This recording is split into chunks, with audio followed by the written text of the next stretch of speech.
저희는 어제 윤석열 후보의 부인 김건희 씨의 석사 논문 표절 의혹을 전해드렸습니다. 이에 대해 윤 후보 측이 밝힌 입장을 먼저 전해드립니다. 22년 전 논문의 현재 기준을 적용했기 때문에 표절로 단정할 수 없다고 했습니다. 윤석열 후보도 이 문제를 직접 언급했습니다. 과거 사례를 들며 당시 기준에 의해 문제가 없다고 했습니다. 그러면서 김 씨와 관련한 의혹을 외부 기관이 검증하는 것에 반대할 이유가 없다고도 말했습니다. 윤 후보 측의 입장을 최수연 기자의 리포트로 보시겠습니다. 그 뒤에 저희가 추가로 취재한 김건희 씨의 당시 지도교수와 관련한 내용을 보도하겠습니다. 윤석열 후보는 부인 김건희 씨의 논문 표절 의혹에 검증을 피하지는 않겠다고 말했습니다. 얼마든지 외부 검증기관에서 하는 거에 대해서 그걸 제가 반대할 이유는 없고요.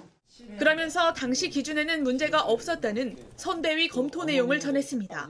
김현미 국토부 장관 케이스하고 다르지 않았다. 그리고 그 당시에도 그 당시 기준에 의해서 인사청문회 때 문제 없는 것으로 그런 결론이 났었다는 얘기만 전 들었고 자세한 얘기는 알지 못합니다. 김 씨가 1999년 숙명여대 교육대학원에 제출한 논문의 표절 수치가 42%가 넘는다는 JTBC의 보도에 선대위 측은 표절로 단정할 수 없다고 반박했습니다. 2017년 김현미 전 장관 인사청문회에서 연세대 석사 논문에 대한 표절 의혹이 제기됐지만 학교의 연구윤리 규정이 그 이후에 제정됐다 등의 이유로 학교 측은 표절이라고 판단하지 않았다는 겁니다. 선대위 측은 논문은 당시 숙명여대의 학칙과 절차에 따라 인정된 것이라며 99년도 논문을 현재 기준을 적용해서 표절률을 산출한 건 정확치 않다고 주장했습니다. 당시는 각주 표기에 대한 정확한 기준이 정립되기 이전이라며 22년 전 해당 대학 기준에 의하면 표절률이 달라진다는 겁니다. 김 씨의 표절 의혹에 대해 민주당 이재명 후보와 선대위는 직접적인 입장 표명을 피했습니다. 추미애 전 장관은 논문을 반납해야 한다고 주장했습니다. 그것이 사실이라면 학위 반납을 해야 된다. 그런 다음에 용서를 구해야 된다 하는 겁니다. 민주당과 통합을 앞둔 열린민주당도 기자회견을 열고 숙명여대의 논문 재심사를 요구했습니다. JTBC 최수연입니다. 저희 취재진은 표절 의혹이 있는 1999년 김건희 씨 석사 논문의 지도 교수를 어렵게 만났습니다. 22년 전 논문이 어떻게 심사를 통과했는지, 지금 불거진 표절 의혹에 대한 입장은 뭔지 들을 수 있었습니다. 윤석열 후보 측의 반론과는 사뭇 달랐는데 논문 쓴 사람의 양심 문제라는 말도 했습니다. 라정주 PD입니다. 1999년 김건희 씨의 석사 논문을 지도한 건 서양화 전공의 A 교수. TV에 나온 김건희 씨를 보고 깜짝 놀랐다고 합니다. 얼굴 TV 나온 거 보니까 얼굴이 비슷하더라고. 근데 그전에는 설마 그 친구가 상상을 못한 거죠. 미술교육학 대학원생 김건희는 어떤 학생이었을까? 야무지고 성실하고 하여튼 좀 이렇게 자기 하고 다녔는데 좀 성실했던 느낌이 내가 있지. JTBC 보도로 표절 논란에 휩싸인 김 씨의 석사 논문에 대한 입장도 밝혔습니다. 지금의 연구윤리 기준으로는 심사를 통과할 수 없는 논문이란 겁니다. 이 시절엔 그게 없었어요. 남이 저거 그대로 뱉고도 우리가 지도교수가 도서다 알고 어떻게 다 알아요. 지금 같으면 통과 못하는. 지금 같으면 힘들겠죠. 지금은 밝혀지니까. 22년 전에도 남의 논문을 인용하면 반드시 출처를 밝히도록 지도했었다고 말했습니다. 그게 그런 몇 번 얘기를 했는데 그거를 안 지키는 친구들이 많죠. 근데 이제 자기가 쓴 것처럼 하려고 그러니까 거기서 좀 문제가 되는 거죠. 결국은 그 논문 쓰는 사람의 양심 문제지. 최근 여러 논란에 휩싸인 김 씨에 대해선 안타까운 심정이라고 덧붙였습니다. 숙명여대는 김건희 씨 석사 논문 표절 의혹에 대해 전례가 없는 상황에 대해 파악 중이고 빠른 시일 내에 입장을 내놓겠다고 밝혔습니다. JTBC 라정주입니다. 자, 윤석열 후보 측은 당시 기준으로 문제가 없다는 입장입니다. 과연 그런지 오늘도 오승열 PD가 나와 있습니다. 일단 김건희 씨의 논문을 심사한 숙명여대 지도교수의 얘기를 들어보면 표절이 맞다는 얘기인가요? 이게 아무래도 그때는 표절 검증 프로그램이 없으니까 걸러지지 못한 표절이 꽤 많았을 것이다, 있었을 것이다 이런 취지였고요.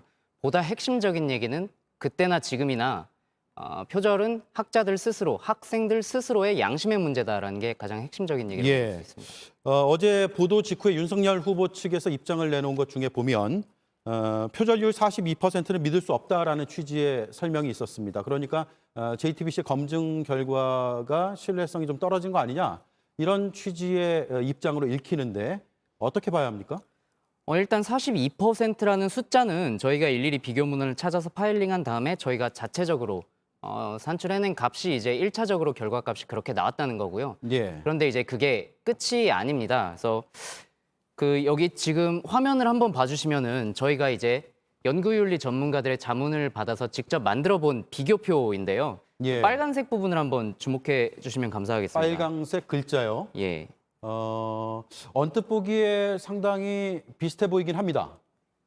네, 여기서 화면 왼쪽이 1999년 김건희 씨 논문이고요. 오른쪽 같은 경우가 원문, 비교 원문인데요. 이 부분이 논문 본론 부분에 나옵니다. 본론 부분에서 파울 클레 회화의 선과 음악적 특성 부분을 설명한 내용인데요. 예. 한번 비교를 해보시면 문장의 빨간 부분을 혹시 선과 음악적 특성이고 그 빨간 부분을 한번 보시면 문장의 배열이나 표현을 보시면 완전히 똑같다고 볼 수 있습니다. 그러네요. 그는 회화가 깊은 정신적 내용을 이라고 시작해서 필연적인 것이었다라고 문단이 끝나는 것도 똑같고 네. 그 다음 문장도 거의 유사한 것 같습니다. 네. 그래서 중간에 한 문장 정도가 빠졌다가 다시 이제 반복이 시작돼서 만드는 작업, 선으로 긁어내어 형상을 만드는 작업이었다. 이 부분에서 끝나게 되는데 네. 저게 논문으로 보면은 본론 한 페이지를 가득 채우는 분량입니다. 네. 결국은 이걸 인용해서 쓴 것이냐 아니면 베껴 쓴 것이냐의 차이는 인용한 것에 대한 표기, 그러니까 출처를 밝히는 것에 있잖아요. 네, 사실 여기서 이제 출처를 밝혔으면 형식적으로는 표절이 아니게 되는 셈인데요. 예. 지금 오른쪽 자료가 1987년에 출간된 홍익대 석사 논문입니다. 그런데 김건희 씨 논문 어디에도 내가 이 논문을 인용했다는 표시가 없습니다. 그래서 원래대로라면 저 부분에 이제 각주가 달려 있으면 인용이 되는 거죠. 저 물음표는 각주가 달려 있어야 되는. 원래 달려 있어야 하는데 네. 없다라는 걸 우리가 표시한 거죠. 예, 맞습니다. 예. 그래서 논문 48페이지 대부분이 이제 이런 식으로 돼 있고요. 특히 이제 김 씨가 20페이지 정도에 걸쳐서 모방한 4건의 학술 자료들, 저희가 직접 찾은 자료들, 제가 들고 나온 이 자료들의 제목 정도라도 이제 적혀 있어야 되거든요. 참고 문헌 등에. 그래서 논문 어디에도 근데 이 자료들의 이름 같은 것들이 나오지가 않습니다. 예. 그래서 단순한 실수가 아니고 그게 고의적인 표절의 정황이다라고 전문가들이 얘기를 해주셨습니다. 네, 윤석열 후보도 오늘 입장을 직접 냈는데 당시 기준으로 문제가 없다고 반박을 했습니다. 그렇다면 이런 입장에 대해서 취재 과정에서 자문을 해준 전문가들은 뭐라고 하던가요? 전문가분들이 대부분 이제 비슷한 의견을 내줬는데요. 예. 1999년에 연구윤리가 학계에서 다소 느슨했던 것은 맞다. 예. 하지만 그때나 지금이나 표절은 굉장히 심각한 비윤리적인 문제로 취급을 받았고 네. 강하게 비난받았다. 그래서 표절은 늘 나쁜 일이었다는 건데요. 그래서 앞서 김건희 씨 지도 교수도 결국 양심의 문제라는 말을 한 게 있는데 양심만 믿을 수는 없으니까 황우석 사태 이후에 2007년 이후에 정부에서도 아예 연구윤리 지침을 바꿨습니다. 그래서 100년 전에 나온 논문이라도 각 대학이 스스로 연구진실성위원회를 꾸려서 각 대학이 스스로 논문을 표절인지 아닌지 심의를 할 수 있게 제도적으로 마련을 해준 건데요. 여기에 따르면 이제 22년 전 논문이라도 충분히 각 대학이 필요하다면 지금의 잣대로 표절을 심사할 수 있게 된 겁니다. 네. 자문을 해준 전문가는 몇 명이었습니까? 일단은 총 3분이고요. 여기에 네. 이제 지금 추가적으로 검토 중인 전문가분들이 조금 더 있습니다. 그렇군요. 알겠습니다. 전문가들 얘기는 그때든 지금이든 다 문제가 될 수도 있다라는 거네요. 오승열 PD였습니다.